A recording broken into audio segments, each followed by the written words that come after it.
po ba? Yan ang gawin mo. Buhay po ba, Diyos?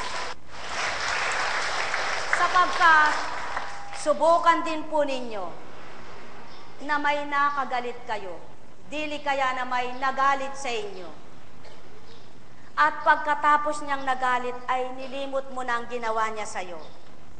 Kahit makita mo siya'y wala na yung ginawa niya sa'yo, sapagkat alam mong ang Kristo siyang nakakikilala sa ginagawa mo. Sapagkat ang Ama ang siyang dapat nahatulan at tanggulan mo. Makita mo man siya, wala kang mararamdamang sakit sa dibdib mo. Subalit, kapag ang isang tao nananakit sa iyo o gumawa ng hindi tama sa iyo, sa tuwing makikita mo't maaalala mo ang pangalan niya, kumukulo ang dugo mo, hindi mamamatay ang galit mo. Buhay po ba ang Diyos? Yan po ang katotohanan. At ano ang pamatay ng galit? Ang mainit at maalab na pag-ibig. Yan po ang pawang katotohanan. Hindi yung mapagpaimbabaw na pag-ibig. Hindi yung pag-ibig na nagbibilang. Hindi yung pag-ibig na nagsusuri. Kundi yung pag-ibig na maalab. Buhay po bang Diyos? Yan po ang pawang katotohanan, mga minamahal ko. Kaya nga kahit alipin mo, katulong mo, matututunan mo siyang mahalin. Kapag yung kanyang ginagawa ay hindi lahat ng kanyang mali ang siyang nakikita mo, kundi kung paano yung may nagawa siyang mabuti sa'yo ang siyang mahalin mo.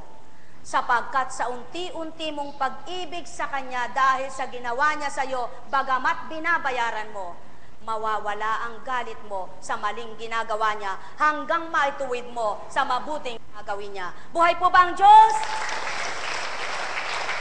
At ganyan po ang Ama. Sa kabila man ng maraming paghihirap ng kanyang kalooban sa sama ng loob na ginagawa ng kanyang mga anak, sa kabila man ng maraming pakita at pinakita ng kabutihan, ngunit di pa siya makilala, pinapatay niya yaong galit niya, pinaghahari niya ang pag-ibig niya, upang hindi pagdakay magparusa siya, kundi bigyang pagkakataon pa ang mga anak niyang nagkakasala. Nawa, mga minamahal ko, gayon kayo, magbigay kayo ng puwang sa kapwa niyo. Bigyan niyo ng pagkakataon ang kapwa niyo. Hanapin niyo ang kapwa niyo. Kasabay ng paghahanap niyo sa pag-ibig ng Ama. Kasabay ng pandaman niyong iniibig kayo ng Ama, hanapin niyo rin ang pag-ibig ng kapwa niyo at ipadama sa puso niyo bilang pag-ibig niyo sa Kristo. Buhay po ba ang Diyos? At yan ang pawang katotohanan, mga minamahal ko. Kaya nga't yung may sakit sa puso, sinasabi ng doktor na magaling at may pagmamahal sa kanya, huwag kang magagalitin. Relax ka lang, nanay o tatay o sister o brother o kung sino ka man. Relax ka lang, sapagkat kung may barado ang puso mo, miya't miya'y galit ka't nagngingit-ngit ka, mawawala ba ang bara nito sa paglagok ng gamot mo? Hindi. Subalit, kung sa tuwina'y masaya ka, hatag lamang ang kalooban katawan mo. Walang inaalalang nakakagalit ka. Sa tuwin ay may pandamang pagmamahal ang puso mo. Naiibsan na mamatay ang sakit na yaon. Nabubuhay ang mga baradong ugat mo at nagniningning ang pag-ibig na nasa puso mo. Buhay po ba ang Diyos? Mga minamahal ko, bakit sa tuwin ay kasama ang pag-ibig sa bawat pahayag upang tao matutunan mong ibigin ang Ama, hindi pa kunwari, hindi pagsasawa, hindi ngayon lang, hindi bukas lang, kundi buong buhay. Upang tao matutunan mong pagnilayan kung anong pag-ibig ng Kristong binahagi sa inyo. Upang tao mapagnilayan mo ng dahil sa pag-ibig, ang Espiritu ay binabasa upang siyang magpakilala at pakilala ang Ama at ang Kristo.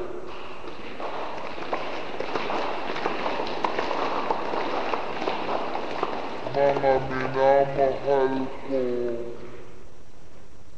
pagbulayan ang bawat kataga. Pagnilayan ang bawat salita. Limiin ang aking tinuturan. Katauhan man ang ginamit, kung kayo'y may pandinig, kayo'y nakarinig. Sumainyo ang kapayapaan, mga minamahal.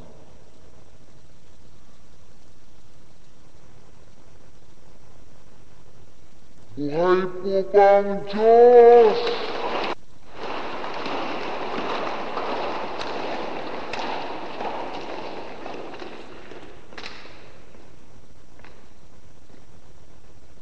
Meron pong naglilihi, mahirap maglihi.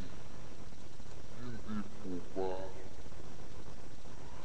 Meron namang naglilihi, lumalaki na lang ang tiyan. Hindi nakitang naglihi kasi po parang wala siyang paglilihing naramdaman.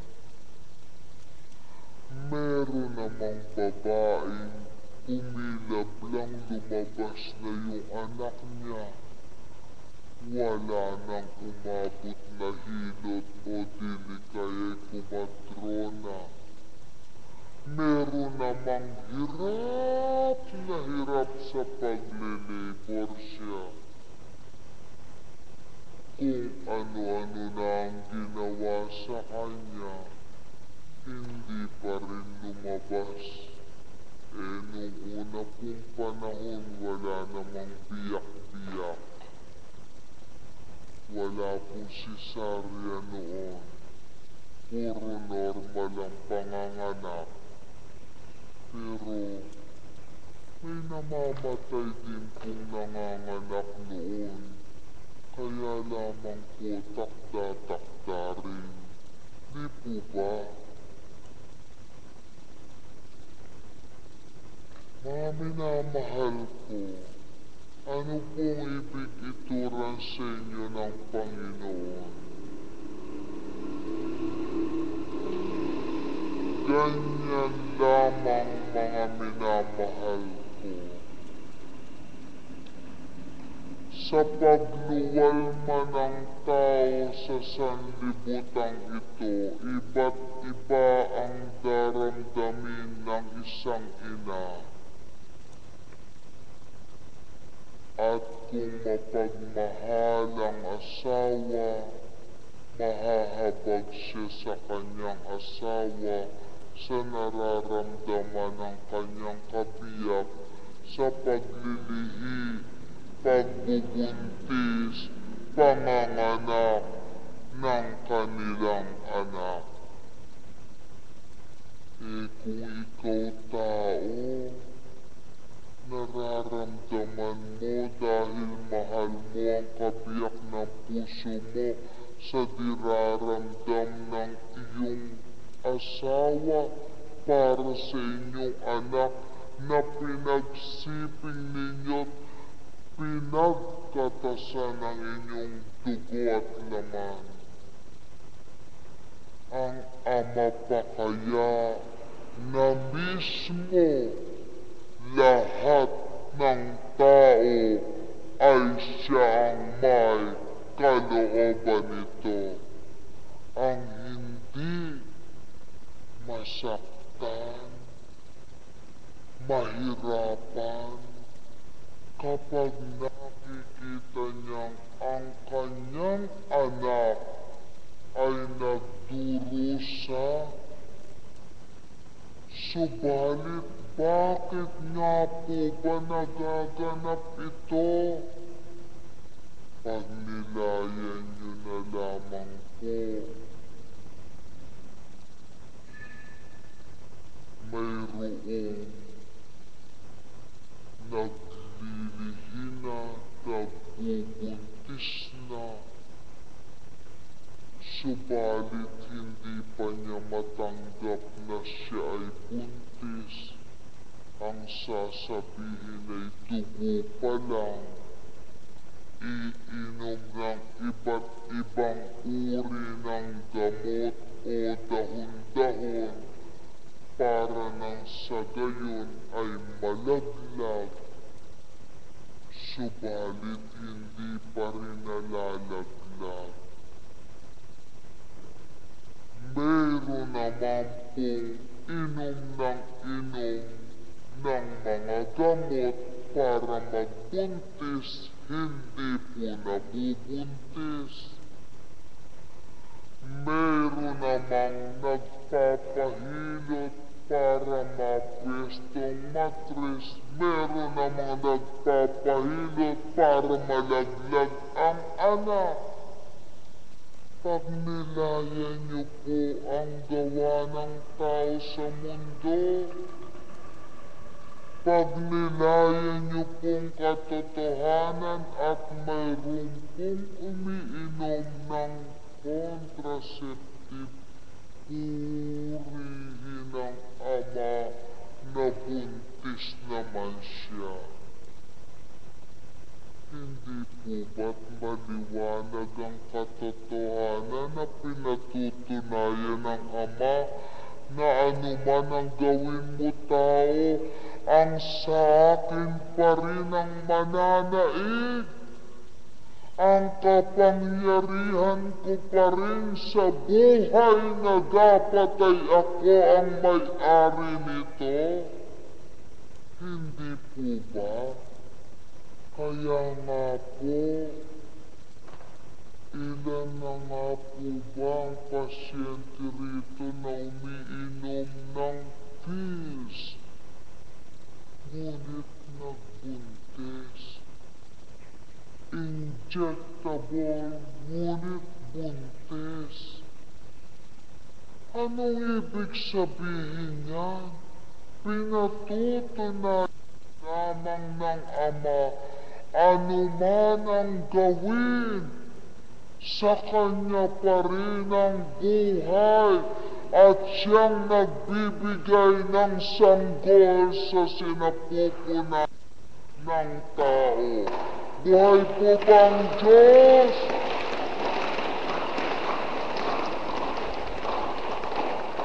At ilan na nga po ba ang pasyente rito na kahit na anong ginawa sa iba't ibang bansa pa, pumunta ng Taiwan para lamang magbigay ng kaparaanan, yun po bang artificial? Daang libo, subalit hindi nabuo. Sige po, pagnilayan ninyo, sinong may kagustuhan niyan? Tuwiran po bang ang talinong kaloob sa tao? O tuwirang ang Ama ang siyang kaparaanan nang sinapupunan mo'y magkabuo ng anak? Tama po ba? Kaya lamang po hindi ito nagninilay at pinagninilayan ng tao. Hindi po ibig sabihin naninira ng sensya. Hindi po. Ang ibig lamang kong ipabatid sa inyo, mga minamahal ko, kilalanin ninyo ang Ama, kilalanin ninyo ang Kristo. Ang lahat ng marapat sa inyo'y gagawin na di niya kailangan na siya'y inyong bayaran.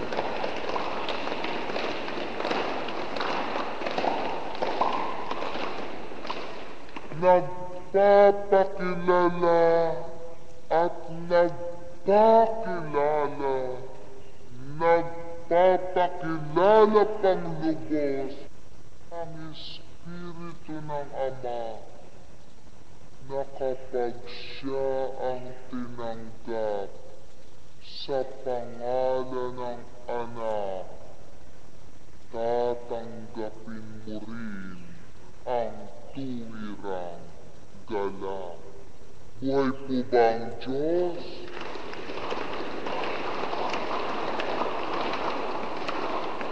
Hindi sinabi sa iyong huwag kang magpadoktor, huwag kang magpagamot sa sensya. Walang sinasabi kailanman sa inyo at kailanman hindi sinabi sa inyo, huwag kayong inom ng gamot.